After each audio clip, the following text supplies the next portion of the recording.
r/AskReddit by Redmond Dts. What's actually healthy, despite most people thinking it's not? Frozen vegetables. A lot of veggies are frozen within hours of being picked. This locks in their nutrients and can be a better option than produce that's been in storage for weeks at a time. Feeling uncomfortable. Not every uneasy or unusual feeling means you are in a toxic environment. Not every inconvenience or shitty situation is trauma. Quite often, cutting toxicity and keeping your peace in the modern world equals not dealing with or addressing existing issues you probably should deal with. Taking breaks when you feel unproductive is actually healthy, even though many see it as laziness. Being alone. Some days I prefer it. It's a nice mental health reset for me. It took me many years, but I finally learned to just be happy with whatever happens. If someone treats me well, I enjoy their company. If someone treats me bad, I enjoy the chance to practice boundaries. If someone avoids me, I enjoy alone time. So many things to watch, read, or tinker with. MSG. They're basically salt. MSG is a natural derivative of seaweed. There's an incredibly racist myth around MSG. If you'd like to learn more, it was first described at Chinese restaurant syndrome. It's an umami enhancer. Now processed, looks like salt, but bonds with salt to allow you to truly experience the combination of flavors. Not responding to everyone's text messages. The 90s and for decades before, nobody had instantaneous contact with you.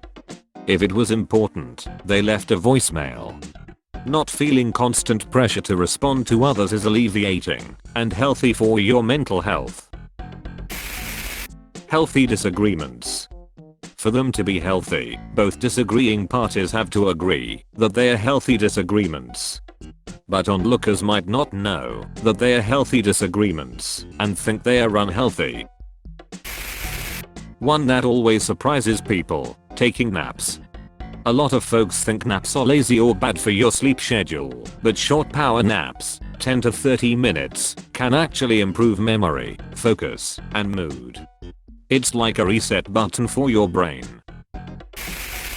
Getting rid of long-time toxic friends. It will disrupt the order, but goddamn, shed that weight. And family. Just because you share DNA doesn't mean you must allow them to mistreat you.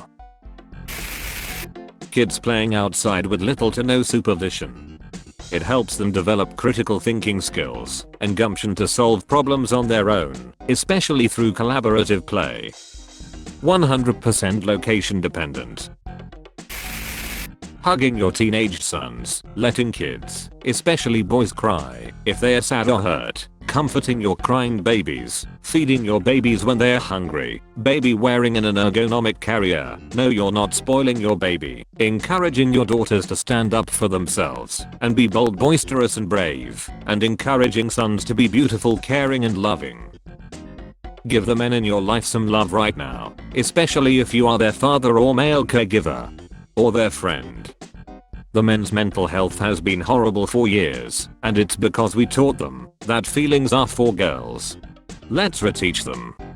Find the nearest man that you love and give him a hug and a compliment. Vaccines. In the United States, most people consider vaccines to be safe, with surveys showing that roughly 70–80% of Americans trust their safety and effectiveness. However, there is a notable loud minority around 15–25% who express some level of hesitancy, often due to concerns about side effects, distrust of pharmaceutical companies or government, or exposure to misinformation. Still, vaccines are overwhelmingly supported and considered safe. Daydreaming without focusing on something specific. It is a form of focusing in itself. Masturbating. I'm not joking. Studies have correlated regular orgasms with a lower incidence of prostate cancer. As a single guy, talk about getting kicked while you're down. C'est la vie. going do not disturb, and deactivating social media. Some people might think I'm just an introvert, but having me time did me so good.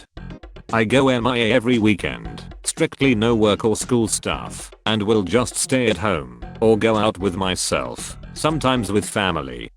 And I get to go to work on Monday more refreshed, so yes, I'd happily do this every time if that means being more stable comes the next week. Playing video games. It can be a problem like any other fun thing. But for a lot of people it's a great outlet.